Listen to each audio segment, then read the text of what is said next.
Hey, top of the morning, everybody. Welcome to a Saturday edition of The Sweat. I am your host, Emerson Latzia, sitting alongside Julian Edlow. I love your flannel today. You are on fire, Tis buddy. the season. It's October before the weekend is over. Oh, that fall crispy weather outside. Football weather. Last day of September, which means tomorrow is the first day of October. We are happy you're here. We are not happy with what's going down in Rome at the Ryder Cup. We're going to dive into that coming up. Also, a lot of ranked teams around college football hitting the road this week. Which ones are on upset alert?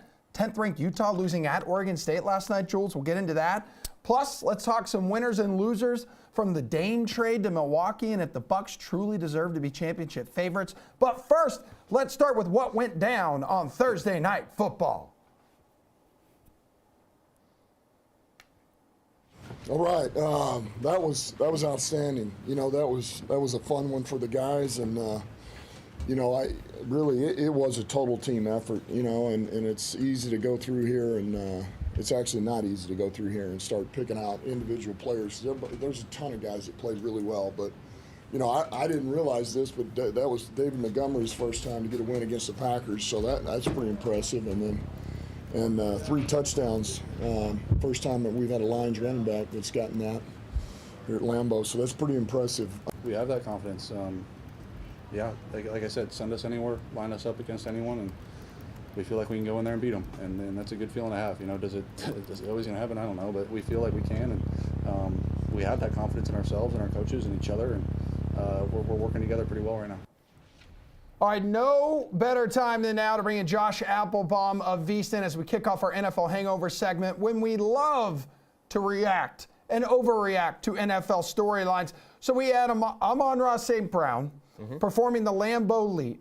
The Packers shrinking and shriveling at home under the primetime lights. How has the narrative changed in this division, Josh? It feels like it's the Lions division and everyone else is playing for second here.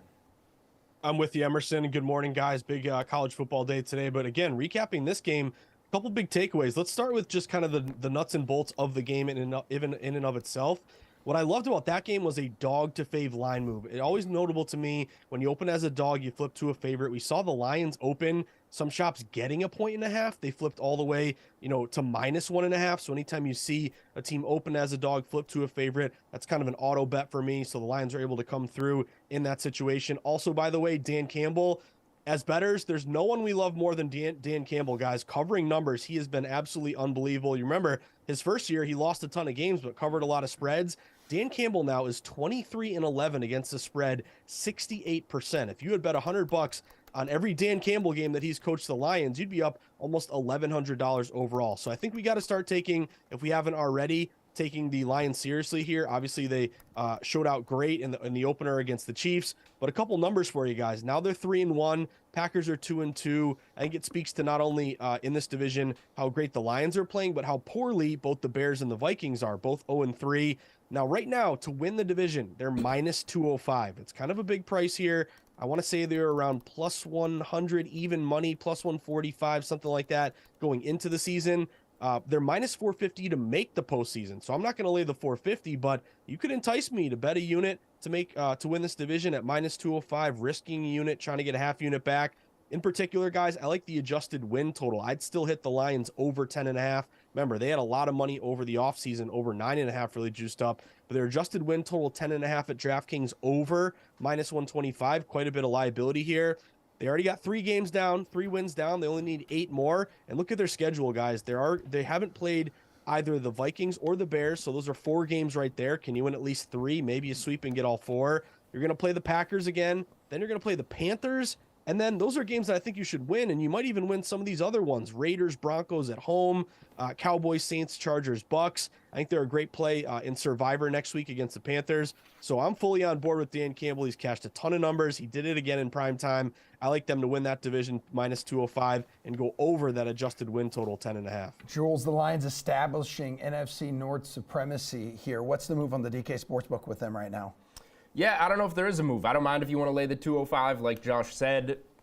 Much better numbers preseason, but here we are, and they have a stranglehold on this division. Obviously, the Bears were a team that got a lot of hype preseason. They might be the worst team in the NFL. Actually, you know, if they wind up getting a top 2 pick, and the Panthers, who they made that Caleb trade Williams, with, baby. also get a top 2 pick, we could see the Bears selecting 1 and 2 in the NFL draft, which would be pretty funny. But Minnesota, who obviously they were going to regress from that 13 wins, but they are regressing hard. They're 0-3. They're not in the mix. They should get a win over the Panthers this weekend, but it's going to take a lot for them to dig out and win this division. And then the Packers, you know, dropping a couple games, most notably now on Thursday to the Lions, like they could have it. They're the team that probably has what it takes to battle the Lions here, but Detroit's pretty good. They don't have the most difficult schedule. I don't think, you know, we heard Jared Goff say they feel like they can line up against anyone, anywhere, and win that game. I ultimately don't think the Lions are that team in the NFC. I don't think they could play a San Francisco or a Philly specifically. We saw that defense get exposed by Seattle, and the other offenses they've played aren't that good. I don't know if Jordan Love and this offense are there yet for Green Bay. So I don't believe ultimately that the Lions are a team that can make a playoff run. I'm not looking at any of those NFC futures. But yes, at this point, they should win this division, particularly with a couple of teams sitting 0-3. Yeah, and Green Bay, Jordan Love, they're coming out of the gates extremely slow in most of these games. So they're sitting at 2-2 right now. We're basically at the quarter pole of the season, Jules. How's that 8.5 win total looking right now for Green Bay? Yeah, the win total looks pretty good. This is one, again, like preseason, I believe they were 6.5. So if you've got Packers over 6.5, you're feeling very good. Right now, 8.5. Is this going to be a team that goes a game above 500 or a game below 500? That feels about right to me. I would lean in a weak NFC. I would lean over. But this isn't one that I have a strong take on at all. I think Jordan Love is a pretty good quarterback that just had a very bad game on Thursday, but we don't know that. So too much up in the air for me, too many inconsistencies. We're seeing those skill position players get dinged up. We're seeing the offensive line get dinged up. I'm just staying away from the Packers and seeing how that plays out. Josh, why are the Packers having so many issues in the early parts of these games? This has been 2 straight games where they have not been ready to come out and play professional football. At least it looks like that. You're exactly right, Emerson. And again, remember, that was a really tough beat if you had the New Orleans Saints last week. They raced out to a 17-0 lead going into the fourth quarter. I think you got to give the Packers a lot of credit coming back in that game and winning that game. Remember, that was a game where you had a lot of sharp money on the New Orleans Saints. I think they opened getting a few points, actually closed as a favorite in that spot. You end up losing by 1, so you got to give credit to Jordan Love and the comeback in that spot. But I'm kind of with Julian. I mean, you look at the win total, it was 7.5 going into the year. It was juiced up a little bit. Now it's adjusted to 8.5, but the juice is -115 to the under. So I don't have a strong play either way. I kind of want to, you know, I look at this 2 ways, guys. I think the value, if you're just looking at the number and where it was entering the year, could be on that under 8.5 here, especially having in this division. Again, you're going to, mop up on some of these bad teams, the Bears and the Vikings, but you look at their schedule. Again, there are some losable games here down the stretch. But my angle is all about Jordan Love. We've seen the Packers do great in this situation. You have Brett Favre, but you draft Rodgers, you sit him. He ended up being great. You did the same thing with Love.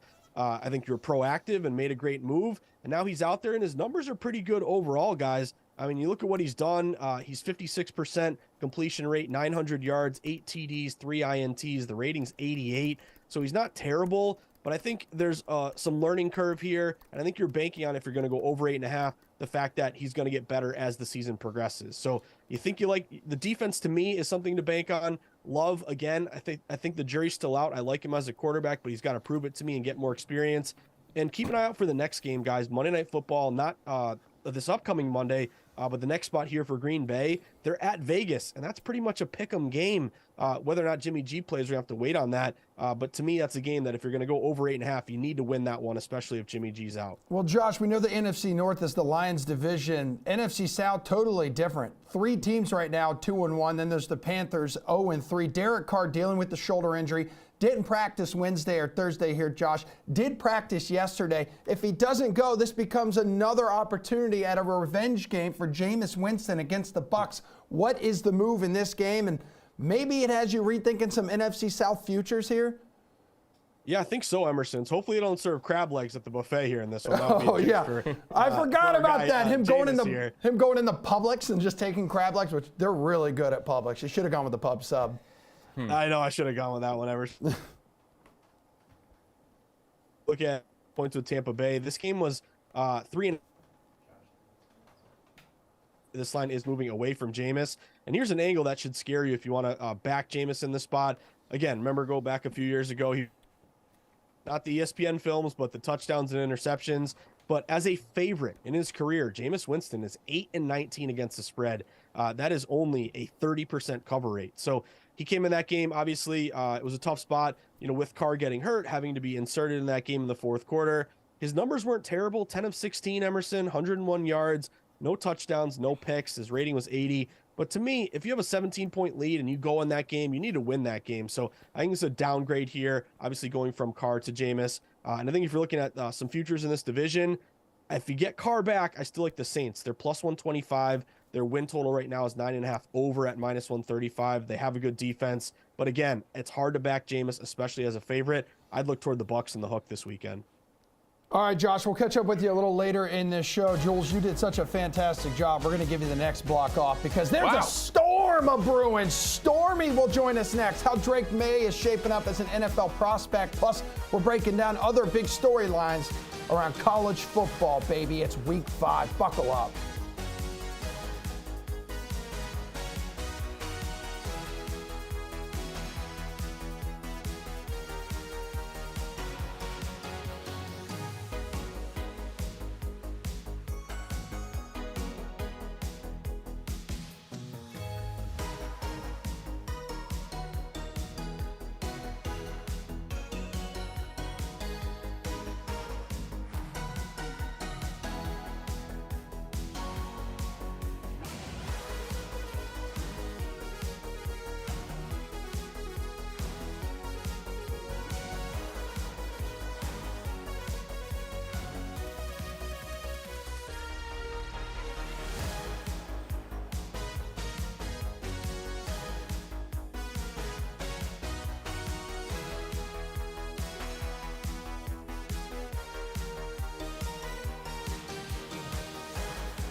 Welcome back to The Sweat, everybody, where, yes, I am solo on the desk, but not alone in this studio. VSiN host, ESPN college football reporter, Stormy Bonantoni. Welcome to the show. How are you?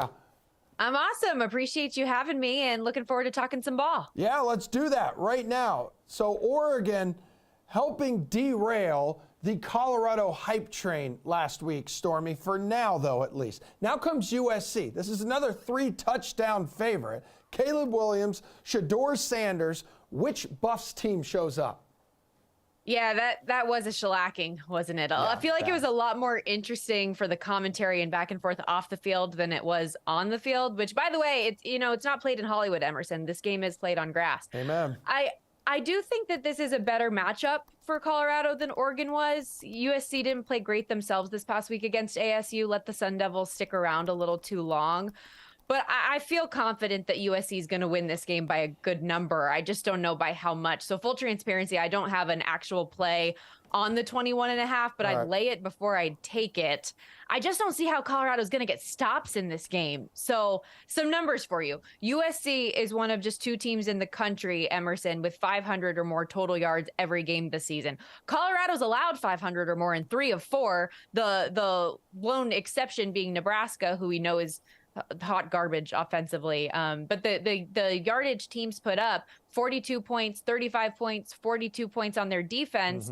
And like, in addition to everything that Caleb Williams has done, which includes no interceptions to this point, the Trojans are also second in FBS in rushing yards per attempt. So an effective run game, and Colorado can't stop the run. So there's just a lot of things I feel like that USC does well that Colorado is going to defend poorly. And that's just what I keep going back to. I feel like there are moments where Colorado is going to be able to get theirs offensively, whereas they couldn't in Autzen Stadium last week. But it's USC's game to me. Yeah, this just feels like an unsettling challenge for Colorado, especially with USC scoring 42 points a week on average, which takes us to the total here. 73.5, didn't come anywhere close to it last week. What are the chances we're sweating this one out? I think that this game's more likely to go over the total than last week was. That's just my 2 cents on it, because like I said, I do think there will be times when Colorado can get theirs, because USC's defense, for as much as I think we have seen some improvement from what they were a season ago, they still give up a lot of explosive plays. We saw against ASU, I want to say it was 12 plays that they had allowed 15 yards or more. And to me, if you don't want to bet the over, if you don't trust that Colorado is going to be able to get that much offensively, I think that the team total for USC over 48.5 is maybe another safe way to go there. Because you just mentioned USC's numbers and the way that they're performing offensively. I think they'll continue to do that. But if you're worried about sweating 73.5 and you see that number, you're like, I don't want to bet that over. USC could be an interesting way to go. Yeah, listen, you're traveling all over the country every weekend covering college football. Recently, you were in the swamp with Florida, which that video, by the way, of all the fans singing Tom Petty looked absolutely electric. So Florida used to own this series against Kentucky. This one is on the road. What is your pick here? I believe Kentucky's 3-2 against them the last 5 meetings? Yeah, and I like Florida. I do. And I hope it's not biased because I saw them in person. I know that Florida on the road under Billy Napier has been a little bit of a risky proposition. 1-5 away from Gainesville versus 8-2 at home in the Swamp. But I really think the Gators have figured some stuff out. This line was 3 and it's been bet down for a reason. Did you know that the quarterback with the best completion percentage of all transfer portal quarterbacks is playing in this game, and his name is Graham Mertz, not Devin Leary? Whoa. Yeah, so 77.8% completions for Graham Mertz, and I know he's not exactly airing it out, but that's not what this offense needs or is asking him to do, and he's worked it pretty masterfully. I think the moment of truth for Florida will be if their run game continues to produce the way that we've seen the last couple of weeks, because Kentucky right now has the best run defense in the SEC. But I also look at the level of competition and who have they played? They've played Ball State, they played Eastern Kentucky, Akron, Vandy, that this is going to be a different type of a test with ETN and Montrell Johnson, what they've been able to do. Devin Leary, meanwhile, has not been the player that I largely expected and hoped that he would be. Sub 60% completions, 5 interceptions in 4 games against those not good teams. And I know a lot of people want to go back to what they saw week 1 for Florida at Utah, and it looked bad. I mean, it was a Murphy's Law kind of a game for me. It was just like everything that could go wrong did. They had the pre-snap penalties, the multiple number 3s on the field at the same time. All these things were working against them. Meanwhile, even with all of those issues, if you take out the 70-yard bomb on the first play of the game from Utah, they only really allowed around 200 or so yards. So it was better than it looked. And it looked, it didn't look good. But they've corrected, I feel like, so many of those self-inflicted wounds the last handful of games. And Billy Napier told me that game, he knows it was awful. It was an awful feeling. But he felt like it was a wake-up call for his players. And I believe that. And I really like Florida moving forward. I had him against Tennessee, and I have him again this week. Let's go about 3.5 hours south there. Let's go to South Beach. It's that time of year again, Stormy, where we ask ourselves, is the U back? So last week, you covered the Hurricanes against Temple. We know Florida State is the clear favorite in the ACC. How live, though, is Miami to win this conference at plus 750? Emerson, is Miami back? The way we opened our broadcast last week was Miami is back. No. Right? No. Don't do that, because you were talking about the competition with some of these other teams. I mean, Miami, these have all been pushovers for them, minus maybe Texas A&M. Fair. But Texas A&M, I think, was a real confidence-boosting win for them to prove that they are different in a lot of ways. And so I don't hate it. The odds are what they are in the ACC for a reason. Let's be real about it. But I think there's a lot of reason to like this Miami team and the players and coaches they brought in, the turnaround here in year 2 under Mario Cristobal. We talk about good quarterback play and the efficiency of Graham Mertz. Tyler Van Dyke is, according to PFF, the highest graded quarterback in the country right now. And that's over Michael Penix, over Caleb Williams, and that whole group of Heisman contenders.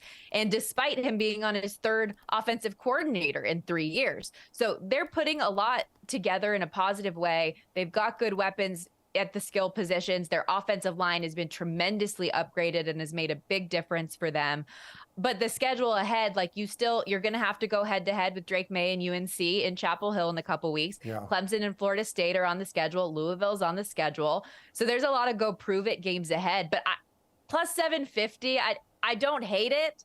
But, I mean, those are long shots for a reason. Yeah, while we're on the topic of quarterback play here, Stormy, another ACC team you've seen up close recently is North Carolina, is Drake May. How is he shaping up as an NFL prospect here? Like, where does he rank among the best quarterbacks in college football? We know Caleb Williams is expected to go number 1 overall.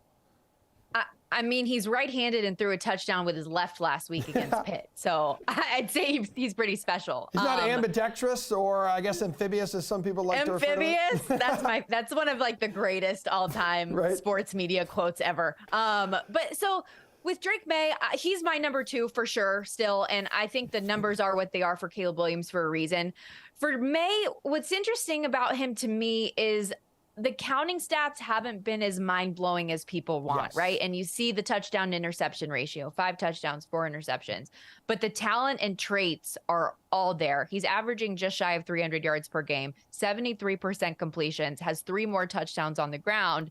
And if you're UNC, I know you don't want him to get hit, but tough as nails when he has been. And he's made a lot of strides, I think, the way that he's running the football, getting down, sliding. And I love talking to him. I love hearing Mac Brown talk about him because he is like the ultimate competitor. And I know everybody knows his story right now and his family and growing up the youngest of 4 boys, 2 of which won national championships. But he, because of that, has really had to fight to prove himself in his own family, let alone in like the national scope. And that stuck with him at this level. He is about ball. He is about winning. He has the respect of his teammates. And like I said, I think Caleb Williams is certainly priced correctly. It would be stunning if he wasn't the top overall pick to one of the many quarterback needy teams in the NFL. But I really, really like Drake May. And I think whatever team ends up with him will be very, very glad they did. Before you take off, let's go to the NFL. Which game do you have circled on your card this weekend? Maybe it's one of the 2 that pits winless teams against each other? You tell me. It actually is. Oh. And it's not the Bears-Broncos one that I know everybody's got all eyeballs on. I'm sorry. Which, how absurd is that, by the way, that you have a team that got lit up by 50 that's a road favorite, yet a team that won by 50 that's an underdog? I know. But This is fascinating. Life is life, you know? I hate to say this because I'm married to a Panthers fan, and I used to work for the franchise, but the Vikings have to win and cover this game, right? Like, that line has gone up. I bet the -3. I still think at 4.5 it's bettable. Carolina's so banged up. They can't or just don't run the ball at all. Andy Dalton threw it 58 times last week. I know Bryce Young looks to be back, but that doesn't give you more confidence in the offense right now, unfortunately. I feel like this has get right for the Vikings written all over it at Bank of America Stadium this week. Stormy, you're the best. Thanks so much for hanging out with us here on a Saturday edition of The Sweat. We have more college football talk coming up right after this break.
So the haymakers of week 4 have come and gone in college football. Many of the contenders have survived, have advanced, not as loaded of a slate when it comes to ranked opponents this week. I believe there's like 4 or 5 within the top 25 in the AP poll, but we do have a good chunk of ranked teams hitting the road against unranked teams. How many of those ranked teams are on upset alert? Let's hear from the underdogs right now. We will throughout this segment, starting with what Matt Rule Nebraska have to say before hosting second-ranked Michigan.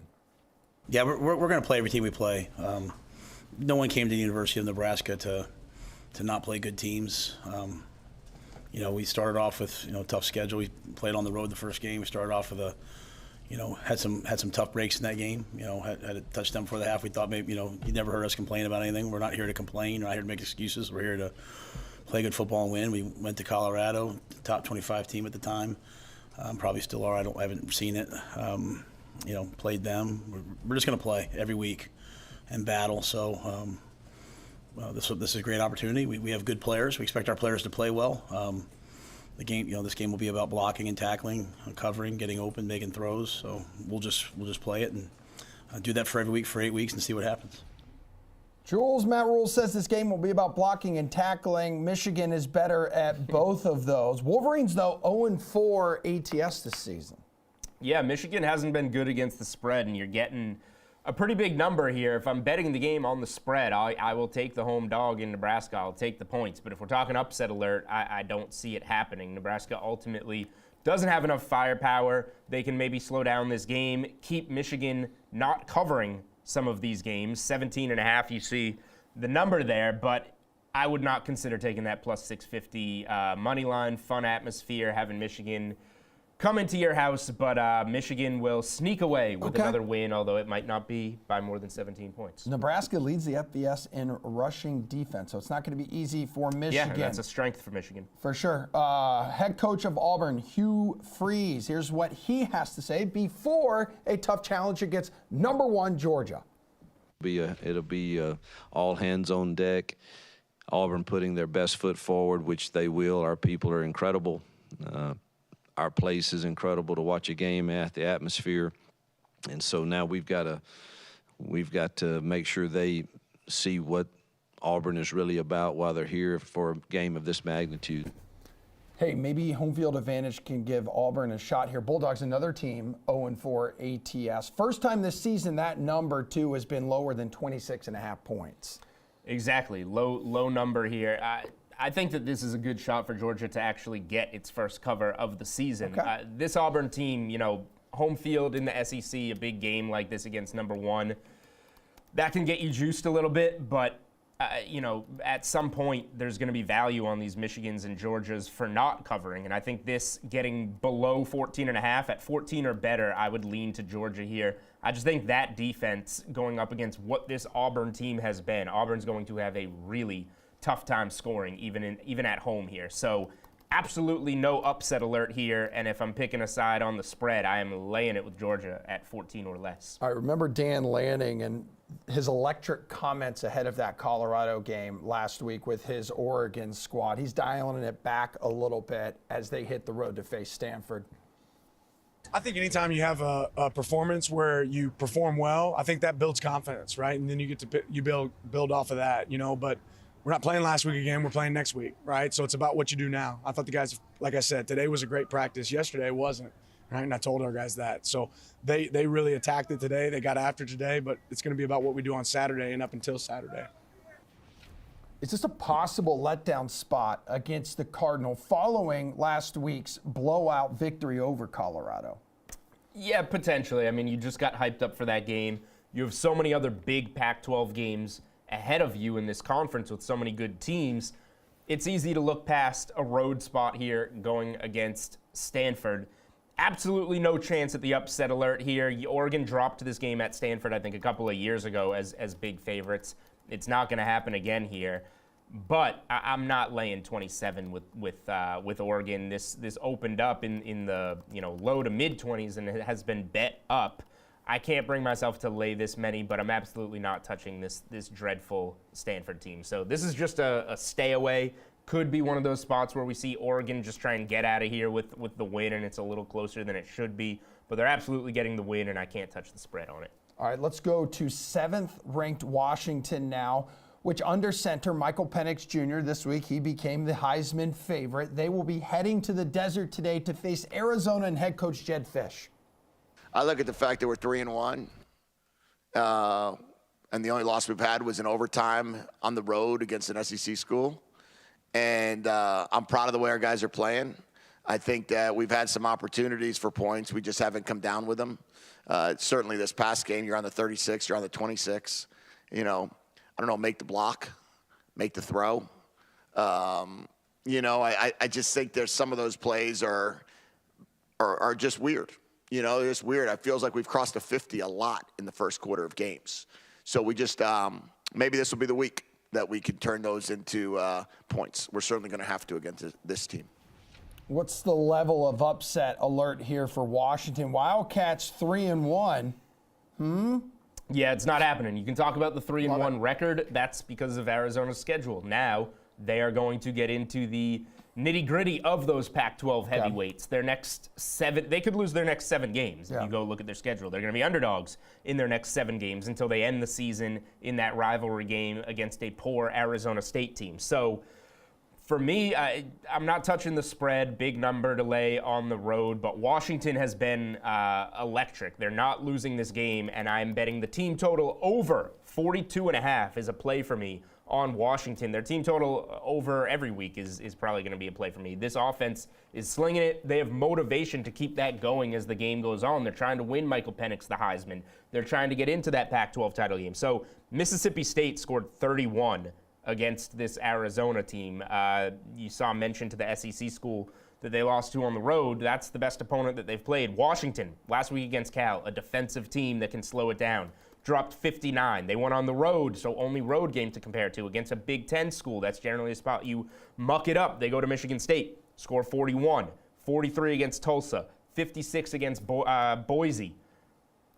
Washington keeps scoring. They're going to keep their foot on the gas over 42.5 today. I like that one. Number 6, Penn State, practiced without sound this week. Yeah. Because they're anticipating basically it being very quiet when they hit the road to take on Northwestern, averaging around 17,000 fans in the stands. Penn State, by the way, to put that in perspective, their stadium sells out every week as 106,000 screaming fans on top of them. David Braun, Northwestern head coach, has something to say about that.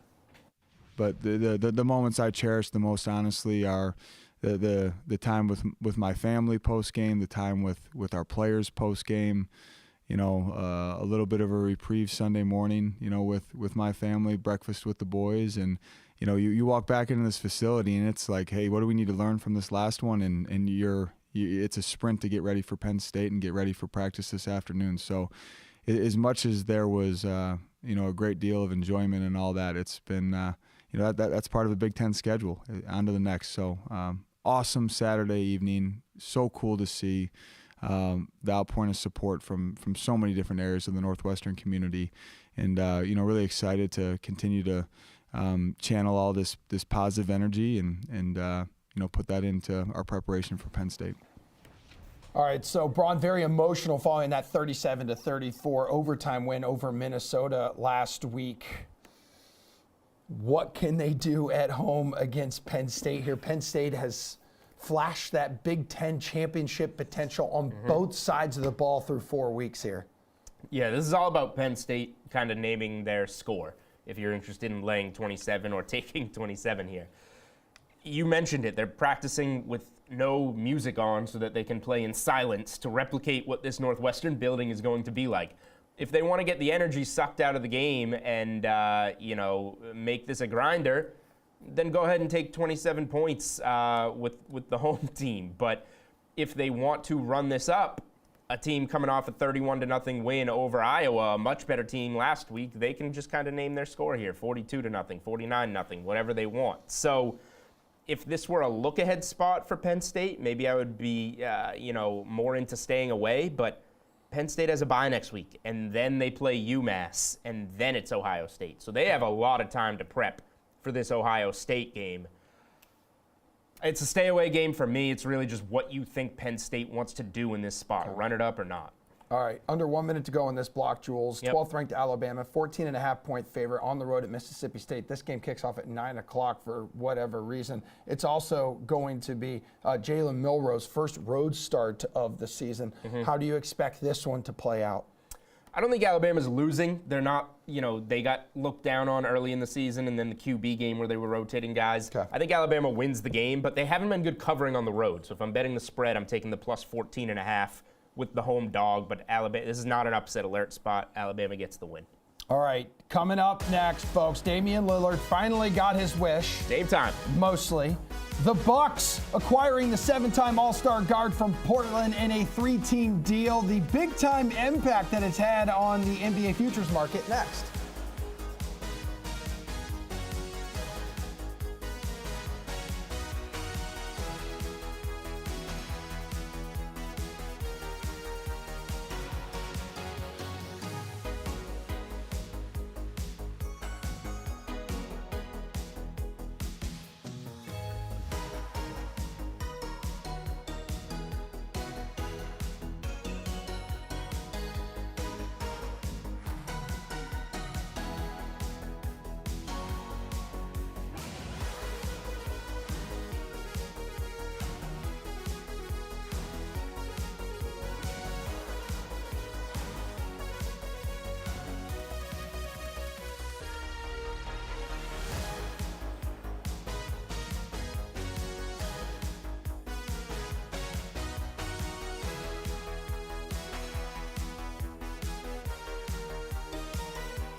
Damian Lillard is no longer a Portland Trailblazer, or as he puts it, Dame time has run out. That's the heartbreaking message she captioned in his goodbye letter to the fans of Portland. Now a member of the Bucks.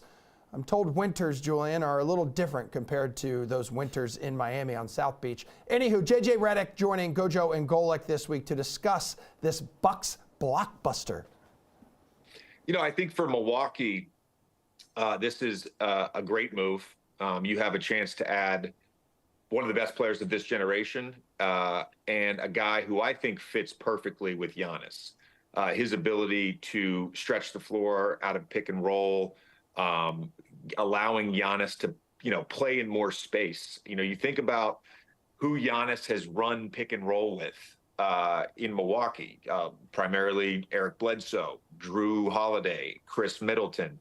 None of those guys are the deep threat that Damian Lillard is. And so defenses are really going to have to make some tough decisions about where they put the big who's guarding Giannis in pick and roll. And if they step up and they're up at the level of pick and rolls, Giannis is going to get behind the defense. He's going to score. He's going to make plays. If they're back in a drop, Dame's going to have all the space in the world to get his threes off. So the combination of those two, to me, is just a perfect fit. And of course, you hear rumors. I mean, some guys that I know in the NBA were texting me a few days ago. Toronto's in the lead. I never really heard the Bucks, chatter, and they ended up getting it done. So yeah, very surprised that it was Milwaukee that he ended up with. Now, Dame may get that first title. They went from fourth favorite to favorite now on the NBA. And we'll certainly get more into the Milwaukee side of it. But, JJ, on the Portland side of it, when they're going to make that split, it's certainly the obligation of Portland, the team, to make the best deal possible for them. This is now a business decision. In your mind, do you think this was the best business decision and the best trade, or should they have looked elsewhere? Well, I don't know the particulars of other teams' offers, right? And certainly there were a lot of notations about what Miami in particular could have offered or was offering, whether those players and picks were true or not. I like this deal for Portland. First of all, you get Ayton, and he probably fits in with your timeline a lot better than Nurkic does. So that's one positive. You do get, some draft compensation. That's a second positive. And then if you think about it, you get a package back for Dame. And in that package, you get a guy who still is playing at an all-star level in Drew Holiday. You're going to get another package for him. So I think when we sort of look at this deal for Portland and give it a grade, whatever that grade may be, it's incomplete because they're going to move Drew Holiday. And I think Drew Holiday, if we're being honest, depending on where he ends up, that could swing, a team's title hopes immediately. I mean, he's that good, especially defensively, where he can really impact the game on both sides of the ball. So to me, it's a little incomplete for Portland, but I do like the deal for Portland. All right, Bucks are better here, Jules. Serious title contenders they will be for the next 2 years. How much of a hole does Lillard fill for them offensively? A big one, because everything kind of revolved around Holiday, Middleton, and Giannis, which was a very good trio, but there was no go-to superstar that can score in the way Lillard can score. Giannis does his thing. He had the 50-point game in the finals. He's a beast around the rim. Middleton, a very good player, but not elite. Holiday had his games here and there, but what Lillard brings is a consistent offensive threat that can score from anywhere, that can shoot from deep. He's the next closest thing to Steph Curry, and then there's a large drop-off in terms of range and shooting ability. So he fills a big void in terms of how this offense is going to be run. Now, are there going to be growing pains or not? How is Giannis going to play with the ball in his hands less? How is Lillard going to play with the ball in his hands less? Because it has to stay with Giannis some. There's going to be growing pains, but in terms of duos, we just saw a very good duo in Jamal Murray and Jokic that complement each other really well. Rip through the playoffs. Lillard and Giannis, like JJ said, like a lot of people have said, complement each other very, very well. So they have that going for them. It should be, a very good Bucks team that now, let me just take off the sports betting analyst hat, put on a Celtics fan hat for a second. Oh, God. Watching these series, the Celtics have done very well with Milwaukee. If Damian Lillard has the ball late in a tight game, I am now more scared if I am the Celtics than I have been in previous series, and I think that's going to show in the postseason. So Giannis called it a bittersweet day for the city of Milwaukee because you get Dame, who's a great player, but Drew took us to the promised land. So yes, acquiring him helped lift the Bucks over the top in pursuit of an NBA title. Now they're hoping that trading him away will do the same. Who will Milwaukee miss more, Drew Holiday or Grayson Allen? I mean, that clown question, bro. But what? Come on. Yeah, I mean, they'll miss Holiday on the defensive end. They're going to have to adjust to that. I don't think people are talking about how this affects Milwaukee's depth, and it certainly takes a little bit of a hit. But I don't think it's that bad. Like, you're going to still start Giannis, Lillard, Middleton, maybe Pat Connaughton, and then Brook Lopez. So on the bench, you still have Malik Beasley, who can score. Marjon Beauchamp was their last first-round pick. You have Jay Crowder, who could potentially be a starter. You have Goran Dragic to play from time to time. Myers Leonard is still in the mix, and Bobby Portis is that sixth man. So there's still enough depth here, and they'll get buyout pieces along the way. They'll try and make another trade, maybe even an ad before camp starts. So there's a chance that Holiday won't be as missed. But yes, they did sacrifice something on the defensive end to get the offense that they felt they needed. So Blazers reportedly looking to move Holiday. Where does he end up? JJ Redick said on Gojo and Golic this week, Miami, the same team that spent the entire summer chasing Damian Lillard. Well, unless that relationship is fractured from those talks. Like That's what we I'm saw saying. the article. What makes anyone think that they're actually going to start getting along all of a sudden? It kind of feels like they hate each other. Yeah, it's a decent fit. Miami could use a point guard, and we know they're interested, and they can just kind of make a lesser trade happen than the Lillard trade would have been. But if those, if that relationship is fractured, because apparently Miami had a pretty good offer and that would have got Portland 3 first-round picks, and Portland just didn't hear it. So I don't know where it's going to be. Everybody's interested in Drew Holiday, as they should be. Boston, Philly, Miami, the Clippers, any contender should be interested. I have no idea where he's going to land, but the big thing here is that Portland should try and get, who got a first-round pick back in the deal. Yeah. They need to get at least 2 first-round picks for Drew Holiday so that they get the 3 first-round picks that they were being offered in the Miami deal so that doesn't fall apart. Now, they did wind up getting DeAndre Ayton, who you're not going to get a first-round pick for him. I hate the contract there. I don't think that's a winning player. But if you can at least get this up to 3 first-round picks, you're looking decent if you're Portland. Well, potential number 1 overall pick in 2030 is in 7th grade. Right now. Do you like the idea of the Blazers collecting all of those picks later down the road when, Dame is likely going to be retired? I get what you can get. It's hard to, see where these ping pong balls are going to land. So if that's the pick you can get, great. Okay. But like I said, the piece here, you're holding Drew Holiday as a trade chip. You didn't get Drew Holiday to play now. You have Anthony Simons. You just drafted Scoot Henderson to be the face of your franchise with Lillard out the door. And you moved Nurkic in part of this. So, Holiday is just, what are you going to turn him into? I assume it's going to be multiple more first-round picks, and those should be sooner than 2030. So those are the picks that you're really concerned about. Those are the picks you're going to be making soon to go alongside Scoot Henderson. I think I heard you mention yesterday in our show meeting that you like this move for Ayton too. So how's your outlook changed for him and Nurkic? Not Ayton. I like the move for Phoenix. Okay, there you go. Ayton wasn't going to be a winning player. We've seen him fall apart in the postseason. Talented player, doesn't do what you need to win at the highest level in the NBA. Nurkic can. So I really like getting Nurkic in there to play defense, rebound, play his role with this core. So I like this move for Phoenix a lot. Not only, I think they, the perception going from Ayton to Nurkic is that you downgraded. I think they upgraded at center and added depth, which we're talking about Milwaukee after you make one of these blockbusters. Phoenix desperately needed to add depth after they went to get Beal to go with Booker and Durant. Now they're doing that. So with Nas Little, Grayson Allen, they're adding pieces that I think should help them win. So I really like the move for Phoenix and the fit for Phoenix here. Whereas Portland, I don't know what they're going to get back from Ayton unless they're thinking about playing him with that Scoot Henderson, Anthony Simons core. Well, sorry about your Celtics, man. It's not happening. They're done. I think the Celtics are in the same spot they were 2-3 days ago. So it's just gonna, make it to these conference finals and then just crap the bed there. Okay. All right. How much more competitive will Colorado and Deion Sanders be against another powerhouse opponent in Caleb Williams and USC? Let's dive into it next when the second hour of the Sweat kicks off.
All right, hour 2 of the Sweat is underway. It is locked and loaded. We got some Ryder Cup reaction coming up. Jeff Ulbrich will join us for some live betting moves there because the U.S., hey, solid start to the afternoon session here. They got a long way to go. Sticky Puck has started up, so let's do a little NHL betting preview. More NFL as well. But, guys, week 4 college football. Ooh, Utah, Oregon State last night. Julian, the hell happened to Utah? I believe you had an article about this game. This is your biggest bet of the season?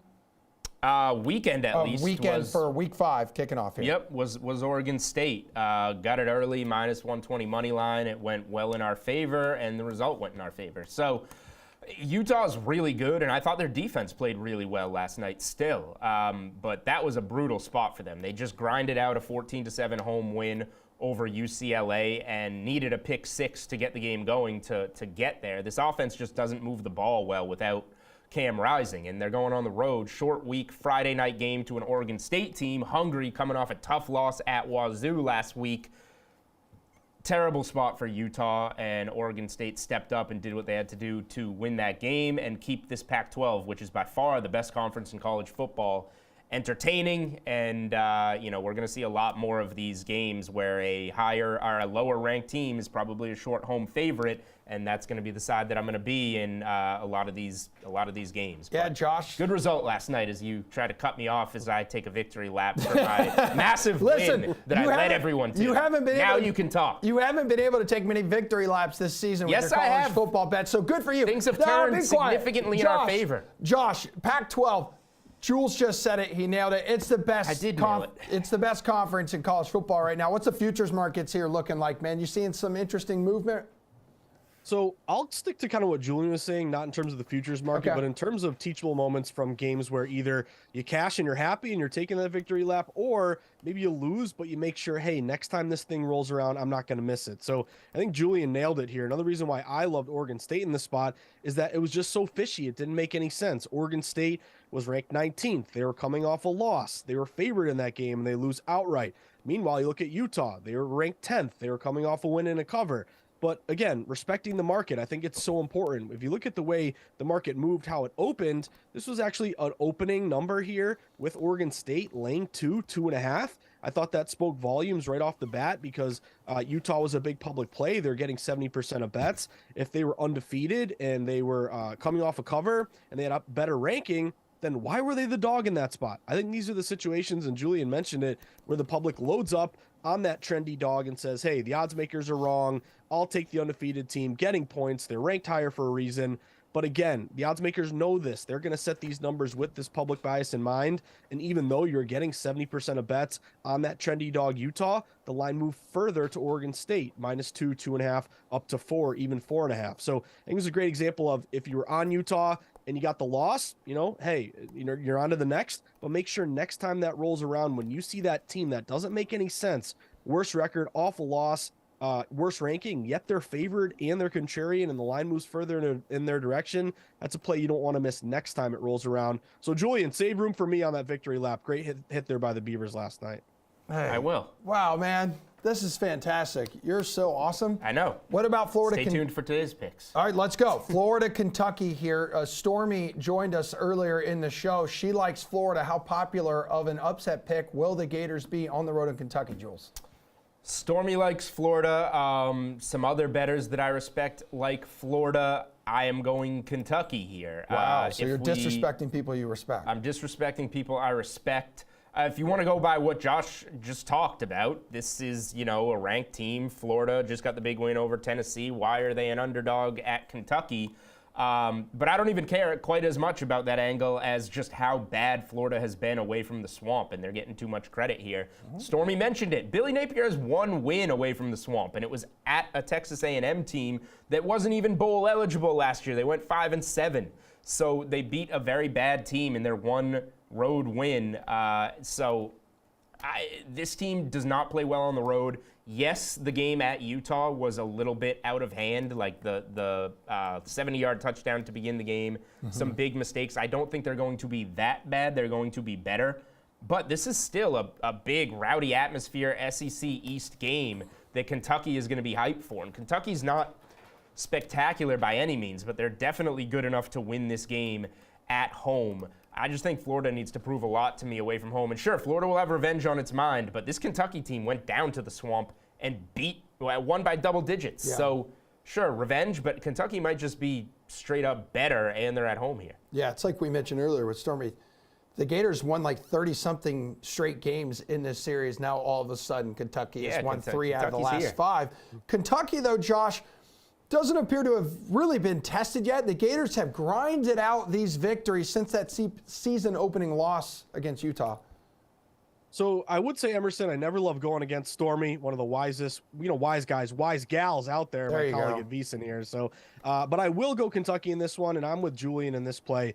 I don't think it's a perfect bet. I think it's kind of a tricky handicap because there's 2 different things going on with this game. Number one, the line is going to Florida. You open this game, Kentucky laying as high as -3. Now the line is all the way down to 1.5 or 1. So, of course, I do respect line moves. That tells me that earlier in the week, you did have some respected money. Take the +3, 2.5, 2, even maybe a 1.5. Some shops are down to 1. So we got to respect the fact that money did go with Florida here and move this line in favor of the Gators. But now at this point, I think of it this way. If you're getting Florida right now, you probably go money line and just hope they win the game. You're getting the worst of it in terms of the spread. But to me, this is my number 1 favorite system match, both in college basketball and in college football. It's when you have an unranked home favorite versus a ranked opponent. We just got done talking about Oregon State and kind of that fishy angle there. Well, let's ask ourselves this, guys. Julian was alluding to this. Florida's 3-1. They're ranked 22nd in the country. Kentucky's undefeated 4-0, but they're unranked. So why on earth is a unranked team favored over a ranked team? The public's going to see, obviously, Chomp Chomp, Gators. This is a very, popular team. Netflix, Emerson, I don't know if you've seen that documentary yet, of course, with Urban Meyer and the heyday it was there. terrible. It was terrible. I learned a lot about Tim Tebow, though. He was pretty good in the weight room. Yeah, Emerson. he's a I gotta saint. give you that. But it just doesn't make any sense. The public love of the Gators. Now, it's not crazy lopsided. They're only getting around 55% of bets, but I think the opportunity now is to buy low on Kentucky. I got them on the money line at -115. Here's the angle. Unranked home favorite versus ranked opponent. That system match since 2017 is 39-31 against the spread, 56%. So anytime I see this system match come around, I got to play it. I fully respect the movement toward the Gators, but I think the value is all on this unranked home favorites ranked opponent. Give me the Wildcats on the money line -115. I have a follow-up question for Josh. Oh, this is great. What if this creates a conflict of Josh Applebaum specials, and this closes with Florida as a favorite? Dog to favorite, Josh. What do you do?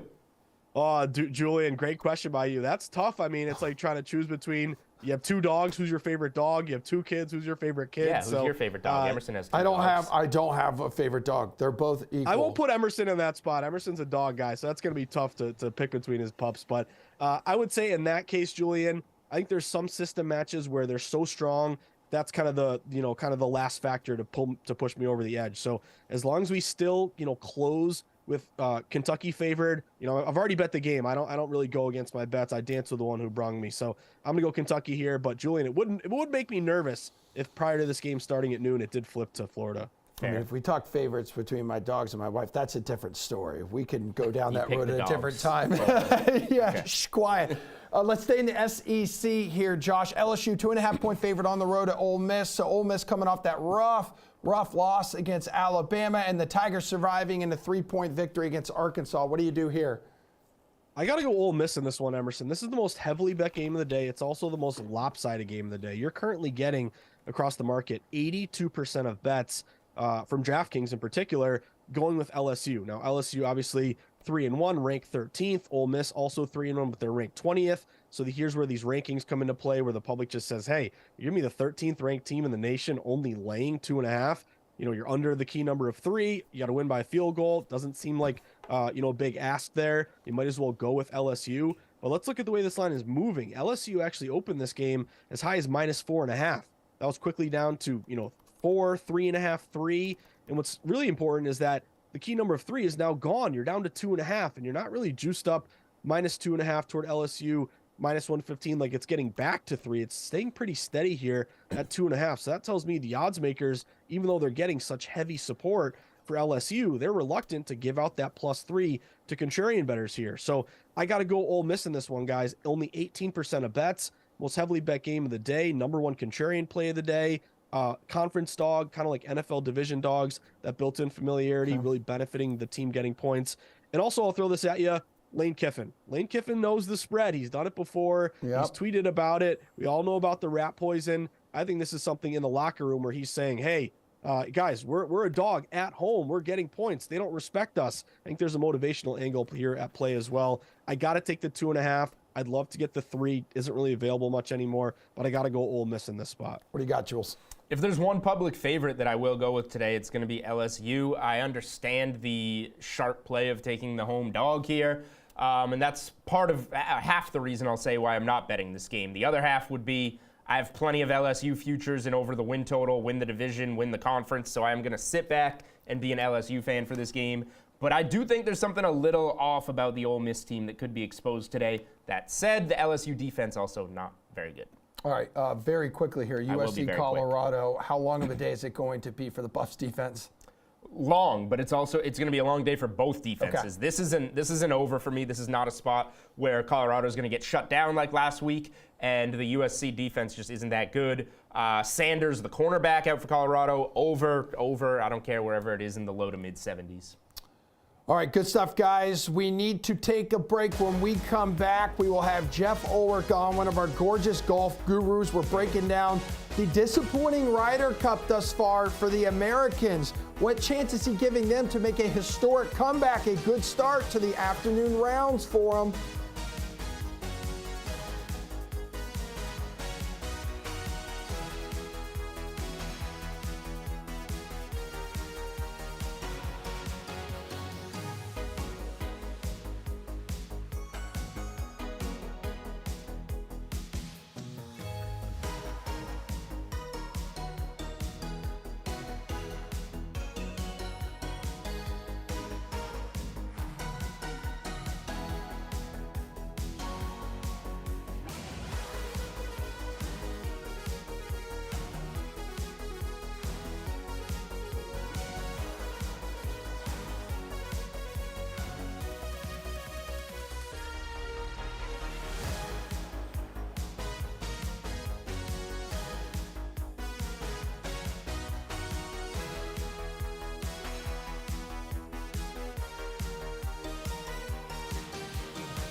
Don't look now.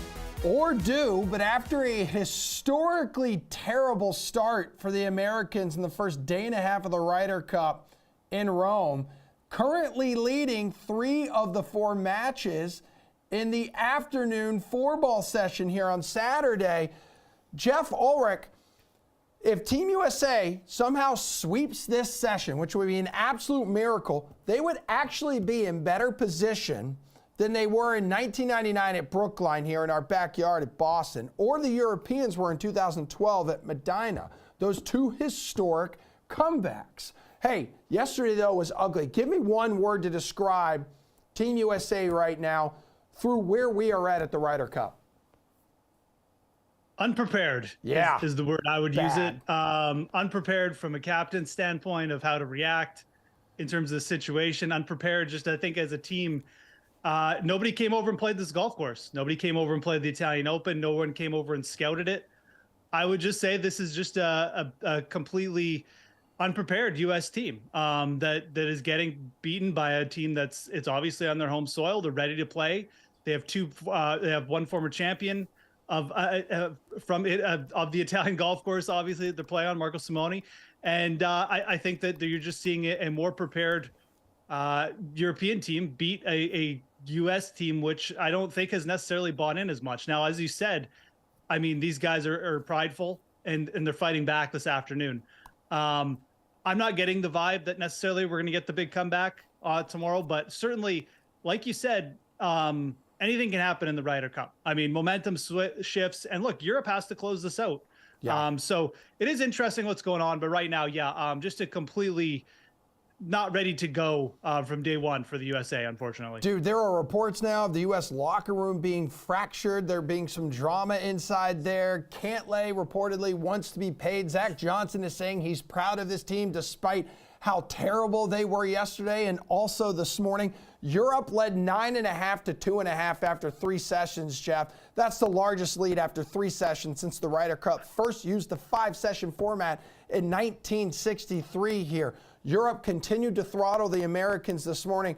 As what you're seeing right now, does anything stand out to you on the DK Sportsbook? Any strategy at all you would recommend for live betting this thing?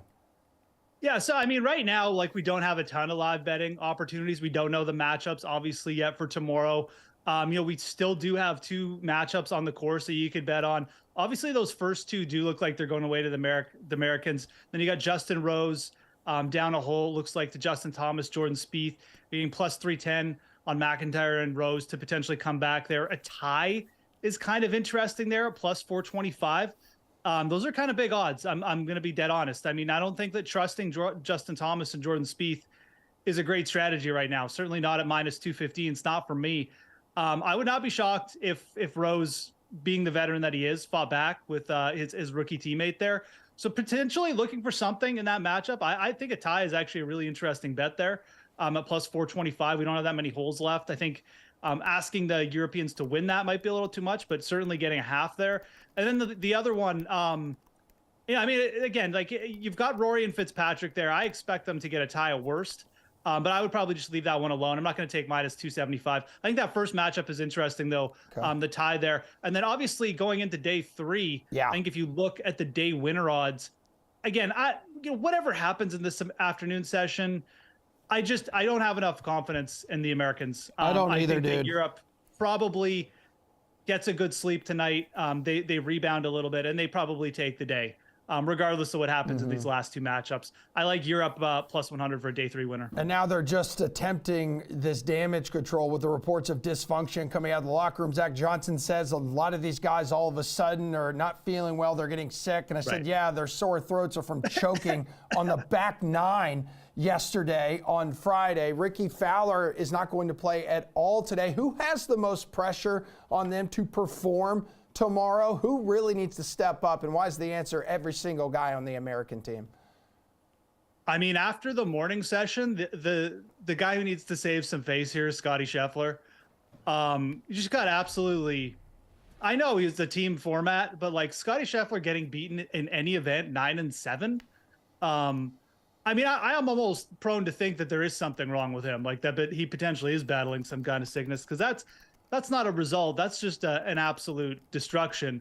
Aberg and Hovland are obviously extremely high-end players, but for him to go out Scheffler and get beat like that, Brooks Koepka is his own entity. I'm not even going to include Brooks in this conversation because he's just going to do what he wants anyways. Bro, that was such a bad loss. That was a historically bad loss. I mean, again, Americans landing on the wrong side of history throughout this weekend.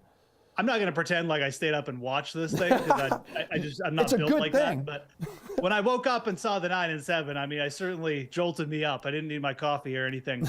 But yeah, I think Scotty Scheffler needs to bounce back after that. That's hashtag embarrassing. It just really is. So again, this is a player who's like the face of the PGA Tour right now. I mean, again, Brooks Koepka doesn't have as much invested in this. He just really doesn't. I mean, it's more of like a PGA kind of event. He's not even a part of the tour now.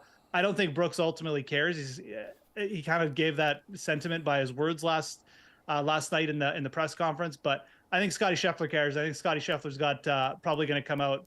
That's one American I would not want to be necessarily betting against tomorrow. All right, well, let's turn that frown upside down since you are here and since you are one of our favorite Canadians who joins us frequently on this show. The NHL, the puck drops on the NHL regular season on October 10th, Jeff.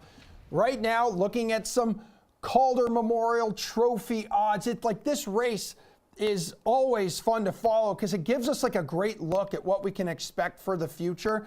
And I think Logan Cooley, I know it's only preseason, he gave us the goalie of the year, the goal of the year with that beauty in the opening preseason game last week in Australia. Connor Bedard has been turning heads for years. Who are you looking at in this department? I think it's a really fun year for rookies in the NHL. I think a lot of these guys are going to have impacts.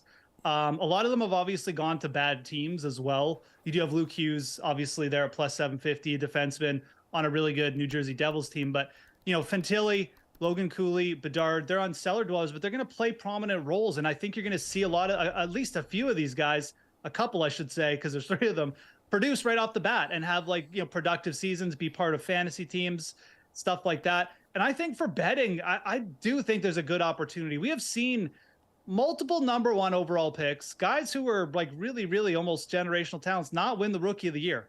This is not a lock by any means. I think that what you're getting here in the betting odds is, yes, Connor Bedard is the best player. Absolutely. He's got the highest end talent. It doesn't mean it's necessarily going to stand out every night for Chicago. It may come in spurts, and it may mean that because he's on such a bad Blackhawks team, there's ups and downs. I like both Fantilli and Cooley. I think that if I had to choose between them, I would choose Logan Cooley. I think you kind of saw that, in that preseason, not going off one goal, obviously, but a bigger center, a little bit more seasoned. I think he's going to be just able to kind of handle the ups and downs. He's going to be a massive part of what Arizona is putting out in terms of offense, power play. I like the fact he's probably going to be playing beside Clayton Keller as well. So I think Logan Cooley at plus 1,100 is a really interesting bet. I think both him and Fantilli, like I said, are live for this award, extremely live. If you really want to get crazy, I would also just watch what the Calgary Flames do in net before the season starts. Dustin Wolf was the best goalie in the AHL last year. He is absolutely ready to go, but they have to move a goalie. If they do, I think Dustin Wolf at plus 3,500 is going to be interesting. Again, you don't want to bet it yet. You want to see what the Flames do, but those odds are definitely long enough. I would take a shot with him if he does get a chance to make the roster. With a lot of these young guys hitting the ice in the preseason, what is your preseason betting strategy here in the NHL, Jeff? My preseason, I mean, like when you're betting preseason, when you're betting preseason in the NHL, the strategy is pretty simple. You're trying to wait for lineups. You're trying to wait to see like who is going to be starting for both teams, because it's just, it's the NHL. And as we go, players, there's not one cut down day. Players get cut as we go. So what you see is you tend to see stronger squads get put out as the preseason progresses. But early on, you get split squads, you get teams playing twice in a day, you get a bunch of weird stuff happening. So you've got to look at the rosters. You've got to say, who's playing here? Who's starting in goal? Is this team going to be starting their veteran for the whole game? Is he going to be playing like 20 minutes? Or are they going with 2 backups? And, you've just really just got to pay attention to the lineups. That's the biggest thing with preseason. But you know what? If you do that, there's actually a really nice edge in preseason betting, really with any preseason betting in any sport. It's the same with the NFL. When we get NFL games, looking at who's starting, who's going to potentially get playing time. It's really no different than in the NHL. And I think the other thing I'd just say is just looking for potentially like certain kind of value spots. I like fading veteran teams in the preseason, teams that just don't necessarily care what their record is. You know, like the former Stanley Cup champions are a great example right now with the Vegas Golden Knights. I don't think they have a win yet, or maybe they have one win in preseason, but it's a veteran team. They'll get into it when they get into it. Certainly a team that I necessarily wouldn't be scared to fade in preseason betting. All right, Jeff Ulrich, good stuff, my dude. Great having you on. Godspeed to the Americans over in Rome at the Ryder Cup. Coming up next after this break, Sean King will join us. What chance is he giving Duke to upset Notre Dame, and how the hell Buffalo can slow down a potent and dangerous Miami Dolphins offense?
Let's bring in my good friend now, VSiN analyst Sean King, former NFL quarterback, former college quarterback as well. Good to see you again, Sean. A lot has gone down since the last time we talked, including Colorado getting absolutely crushed and annihilated by Oregon. How do you expect the Buffs and Deion Sanders to respond today against Caleb Williams and USC? Well, I mean, they're going to respond in the right way. I don't know, and I don't think, and I don't anticipate that's going to result in them winning the game. I think the expectations for Deion have been very measured as it pertains to me. I said on VSiN Primetime, one of the best bets I thought on the board was Colorado over 3.5 wins, because I do think they would be marginally, exponentially better than they were the year before. I think if Deion Sanders gets the Colorado Buffaloes bowl eligible, he deserves consideration for Pac-12 Coach of the Year. Yeah. And, you know, you have to win 6 games to get bowl eligible. I at no point have thought that Colorado is a Pac-12 championship caliber team in year one under Deion.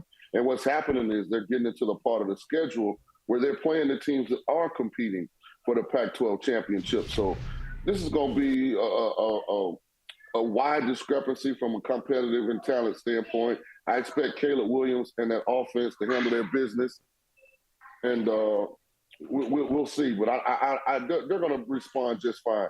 Deion's building a program. He didn't inherit one that was already built. So there are going to be some bumps in the road. Trust me. Yeah, and Caleb Williams no longer the Heisman favorite, by the way. That belongs to Michael Penix Jr. because we all know the Pac-12 is the conference of quarterbacks now, Sean. It really is. Yeah. Yeah, and then there's Sam Hartman, not in the Pac-12, but still a damn good quarterback, under center for Notre Dame, trying to bounce back from that heartbreaking last-minute loss to Ohio State. How big of an advantage do you think the Irish have over undefeated Duke today? Well, this is going to be a really good game. Nobody's talking about the other quarterback in the game, Riley Leonard. Duke's quarterback is outstanding in his own right, dual threat guy. He's going to present a lot of problems for this Notre Dame defense. I'll say this, though. Run game travels. And run game, is something that Notre Dame is excellent at. If they just ran the ball that last drive, 3 consecutive plays against Ohio State, I truly think they get out of South Bend with that win. They'll be ready. And the reason they'll be ready for Duke is because they've already seen Duke beat Clemson on this same field. College game day is going to Durham, North Carolina. Can you believe that? Duke University football team, not men's basketball, is having a primetime pregame show come to campus. So this is a big deal. In the conference, in that area of the country, North Carolina versus South Carolina, this is a big, I know I'm tripping. Notre Dame is coming. They know that this is a big game. So they'll be ready. I like Notre Dame to eke out a tight victory. They probably do cover the 5.5 points. Okay. I'm probably not going to bet this one. Yeah, we all know Duke's a college football school, all right? Absolutely. Hey, what upsets do you see brewing today? So that's why I guess Clemson's on my mind. I think Syracuse is live Saturday. Garrett Schrader is unbelievable, the quarterback for the Orangemen. And Clemson is not Clemson this year. They're solid, but they're not spectacular. You've already seen them lose to Duke. You saw them basically blow the game last week at home versus FSU. I got Clemson and Dabo Swinney on upset watch. 3 losses through the first 5 weeks of the season? Oh, no. Yeah, and a lot of people loved them entering this year, right? The ACC thought it'd be this bounce-back year. Not so fast, my friend. What is your favorite college football bet overall for today? I think Purdue's a dumpster fire. I really do. Okay. So I like the Illini on the road. Brett Bielema and that crew, I think they find a way to get it done in Lafayette, Indiana. And listen, a lot of things changed and transpired since last year on that Purdue football team. New coach and Coach Walters, new quarterback. Aiden O'Connell's now with the Raiders. So I just think Illinois is a little more consistent. Short road dog. I think they're a +1. I like Illinois to get it done today. Sean, I'm old enough to remember last week when you were on this show and you picked Denver to upset Miami, and instead Miami goes off, scores 70 points, a historic NFL performance. What the hell happened, dude? Hey, listen, man, it's not the first time I was wrong. It won't be the last time, but I'm not wrong that often. So that I always tell people, you can remember the times I'm wrong because it doesn't really happen. Hey, I thought Sean Payton would rally the troops and we get Denver's best effort, but I could not have been further from what we actually witnessed. So shout out to Tua right now, who's playing at the MVP level. I mean, and listen, Miami put up 70 and Jalen Waddle didn't even play, who's their second most dynamic offensive player. So they got a stern test this week. Josh Allen and the Bills. I still favor Miami in this game. I don't think the Bills are a championship caliber team unless Von Miller is in uniform and performing. So I'm going to side with Miami again in this one. Yeah, it is. Is it kind of crazy the team that scores 70 points isn't even favored? Well, it's a division game. It's on the road. They're playing a team that was the preseason favorite to win the division. So it's not like, they're not going up against, what people presume would be the number one team. Yeah, that's true. And Buffalo's looked more like itself after that ugly season opening loss, right, to the Jets? Yeah, they were fortunate against the Commanders. I mean, everything that could go right for Buffalo went right. But, I mean, ultimately that you got to take advantage of the opportunities. But I'm going with Tua and the crew this week. I mean, the way they're playing, good Lord. And shout out to Mike McDaniel. I mean, he's doing a phenomenal job of designing schemes to get his guys the ball in space. Some mad scientists there. Which of the winless teams pick up a win today? Or tomorrow, I should say. You have the Panthers hosting the Vikings, and then there's Denver on the road in Chicago. Justin Fields looks broken. Well, what I was going to ask, can both games end in a tie? Yeah, I mean, listen, if there's that would be a very 2023 thing to happen, right? I'm going to say the Vikings. Let's go to Vikings. I mean, because at least we've seen them be explosive offensively for 3 weeks. Now, they find a way to lose all those games in the fourth quarter, but it's the Panthers, it's Andy Dalton. We'll go Vikings to get off the schneid. What is your NFL bet du jour for the weekend? Man, I like two bets. I'm big on Houston. I think Houston's better than people think.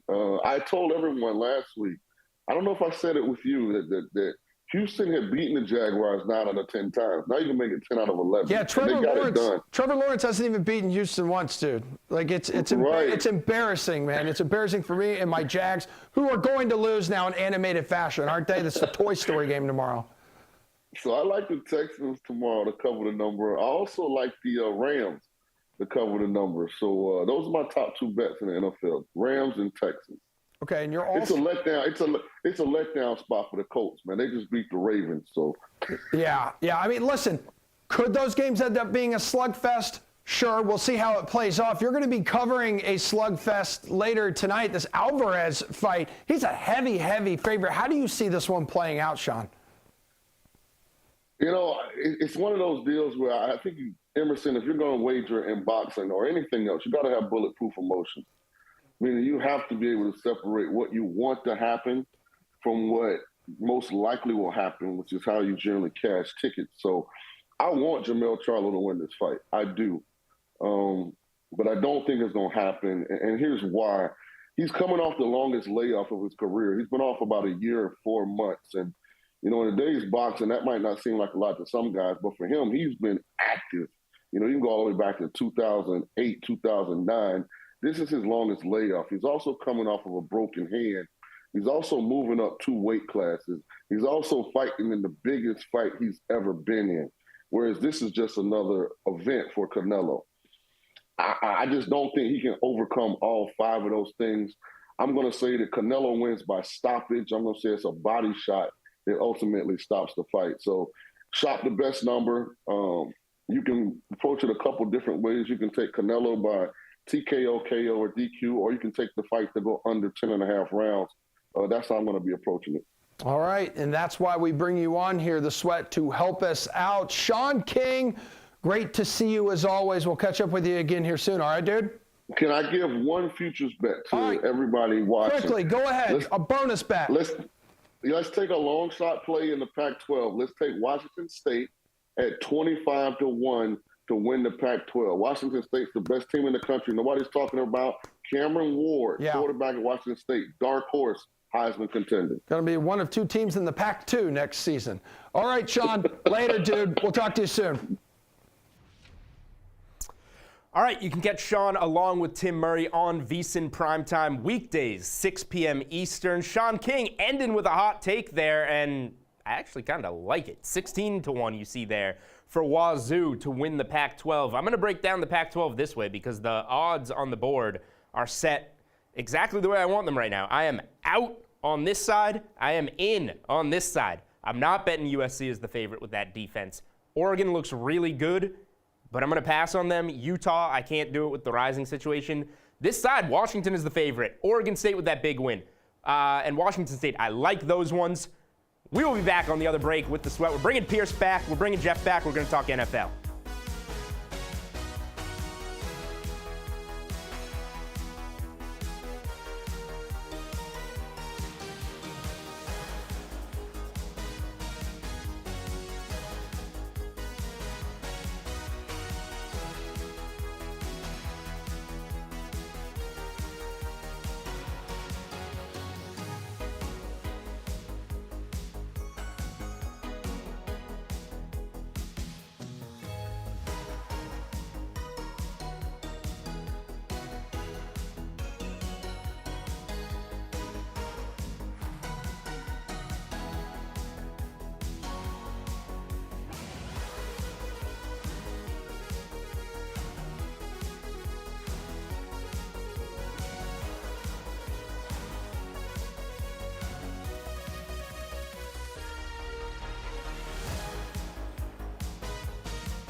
Back here on the Sweat for a fun little edition of NFL Too High or Too Low. Julian Edlow at the desk. Jeff Ulrich has returned. Hey, Pierce Dietrich. Good morning. Thanks for making some time for us, buddy.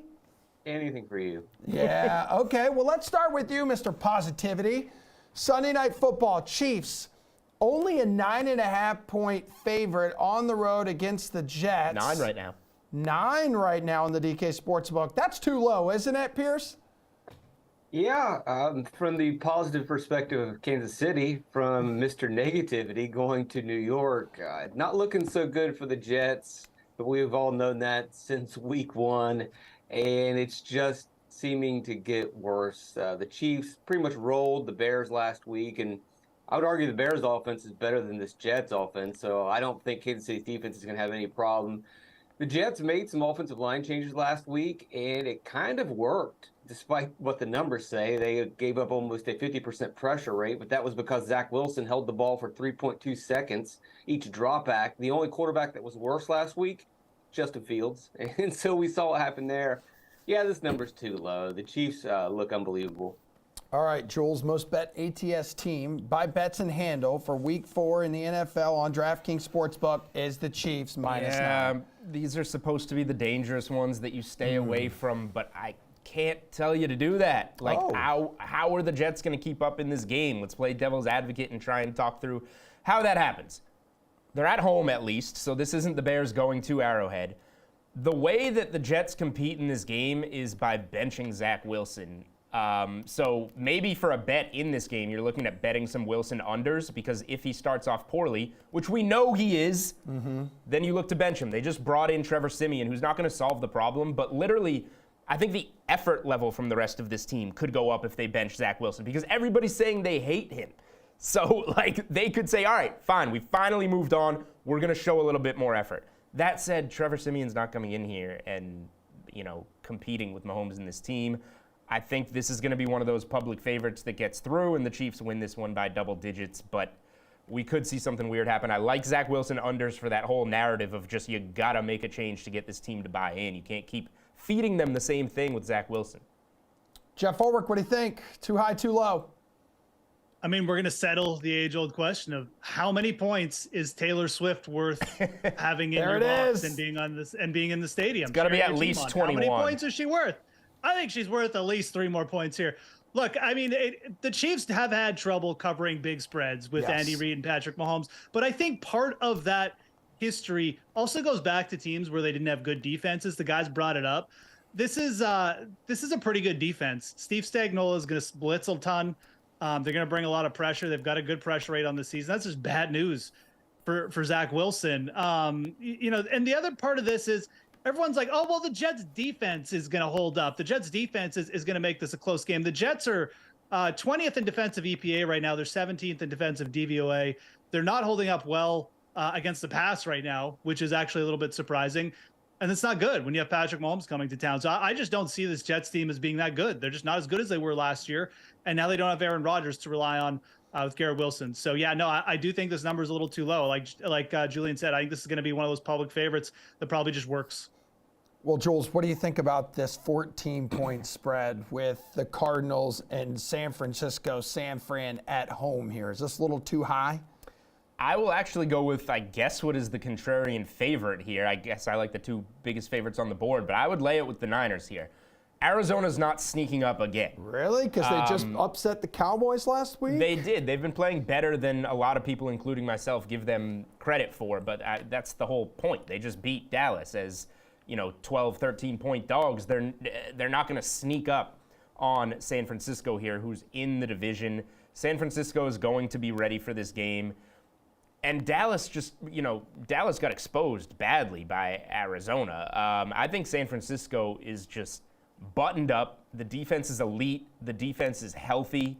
They're at home, and they're going to run the ball down the Cardinals' throat in this game, and Brock Purdy will make the throws when he needs to make the throws. I think that San Francisco, as far as the NFC goes right now, is the clear cream of the crop, even above Philly. This is a game that maybe you get a back door at the end. You're looking ahead to Dallas on Sunday Night Football next week, which is up on DraftKings Sportsbook, by the way. I love laying 3 with San Francisco next week at home. But I think that they should run away with this game and cover. Yeah, Jeff, 49ers have just become this offensive juggernaut since the combo of Brock Purdy and Christian McCaffrey took over. Look, the 49ers are great. I don't really love betting against Brock Purdy, who's been a covering machine, but no, this number is way too high. I think the Cardinals are one of the most misunderstood teams in the NFL right now by a lot of people. They could easily be 3-0. And you can say, well, yeah, I mean, but they didn't beat the Commanders, but they had Josh Dobbs coming in on like 4 days. Josh Dobbs is integrated into this offense now, and Josh Dobbs looks pretty good. The Cardinals are extremely good at running the ball. Extremely good. Their offensive line is number 1 in creating yards before contact. And the 49ers defense has not been that good against the run. I think Arizona is absolutely going to make a game of this. I'm not calling for another upset because I think it's just too much. I think Brock Purdy will eventually get the offense and score enough points for San Francisco to win this. But look, the Arizona Cardinals didn't just cover as 12-point underdogs last week. They won outright against a team that was number 1 in a lot of people's power rankings. And now you're telling me they're 14-point underdogs the next week? No, I just don't think that the market has adjusted to Arizona actually being a decent team. Jonathan Gannon has this team playing with a lot of self-belief. They've got a decent defense. The offense is clicking in certain ways, like I said. I think they make a game of this, and I think this is too high a spread. All right, Pierce, Brock Purdy, an Arizona kid. Cardinals, his hometown team, will he have a problem ripping into them and covering this spread? I don't think he will. The market hasn't adjusted to the Cardinals because it's not supposed to adjust within 1 week. If we just rewind the clock to the previous week, what were we saying about the Cardinals? They blew a giant lead against the Giants and lost. So how does 1 week completely change that and all of a sudden make this a real contender? I think they had a good week last week, but the week before that it wasn't very good. Who are the real Cardinals? I think they are who we think they are. They're not a great team. If you just look at the common opponent, they lost to the Giants. And the 49ers crushed the Giants. If I really wanted to look at a way to bet this, though, because that number is pretty high, maybe I will support the Cardinals in the first half because the 49ers have been slow in first halves of games. The defense hasn't really looked that great. Their offense hasn't looked that great. They turn it on in the second half, but maybe consider that first half spread and taking the points of the Cardinals. Hey, Jeff Ulrich, what do you want to do here for Dolphins and Bills? High-powered offenses, highest total on the board currently at 54 on the DK Sportsbook. No way the Dolphins put up 70, but is this total too high? I mean, you never know at this point. But no, look, I mean, unfortunately, I've been around the NFL streets too long. These games always disappoint. You always get the classic early season match. Oh, this offense is unstoppable. Oh my God, they're playing this other unstoppable offense. How is there not going to be 80 points in this game?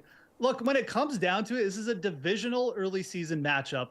And I really just think that, like you've got a couple circumstances here that you've got to lean towards the under. Tua on the road for his career just hasn't been as efficient as he has been when he's been at home. And like, let's not forget, I mean, the last 2 weeks ago, they played the Pats on the road. The game went well under the total. That was 47. So we have precedence here with Miami. Also, if you just look at the long-term record here, Buffalo 6-9 to the over, so 9-6 to the under. Miami 8-6 to the under since 2021 in divisional games. So they've been favoring. If you bet unders on both these teams in divisional matchups, you've cashed. So I like the under here. I think at 54, we're just getting all that hype from last week into the total here is probably a point or two too high. Pierce, it's worth noting that these teams have already combined to top 36 points in 4 of 6 games. Yeah, Jeff's on the right side. He's the wise man. But I'll gladly be the mark and root for the exciting. Send me that tape. Yeah. I mean, I want to see points, and the possibility points are there. And I know that Tua, the track history hasn't been great. We don't have a lot of history with him. Mike McDaniel and Tyreek, they didn't play much last season. In the small little samples that we've had, we've seen some explosive, exciting games. And in a matchup against Buffalo, which is going to be a very big part of the rest of the season, they need this game. McDaniel is going to open up the playbook and let everything out. I can easily see Tyreek and this team exploding. And then if you look at, when Miami scores a bunch, you've got Denver with 14 possessions last week. They gave up 10 possessions to the Chargers. I'll gladly take 10 possessions from the Buffalo Bills. Okay. I just don't see how they're not going to score a bunch of points. 30 seconds and show very quickly. Yeah, lean under on the game, mostly because of Jeff's points. And I think the Patriots game is the perfect comp. It's going to be a similar defense on the road in the division. But Buffalo minus the 2.5 was actually a play for me. I think this is a good way to go against a team that's just been really hot, and now they're going to a tough place to win. All right, fantastic work, everybody. We'll see everyone back here tomorrow for a Sunday edition of The Sweat. Jeff will talk some Ryder Cup, tons and tons of NFL because it is an NFL Sunday. Thank you, everybody. Enjoy the rest of your Saturday.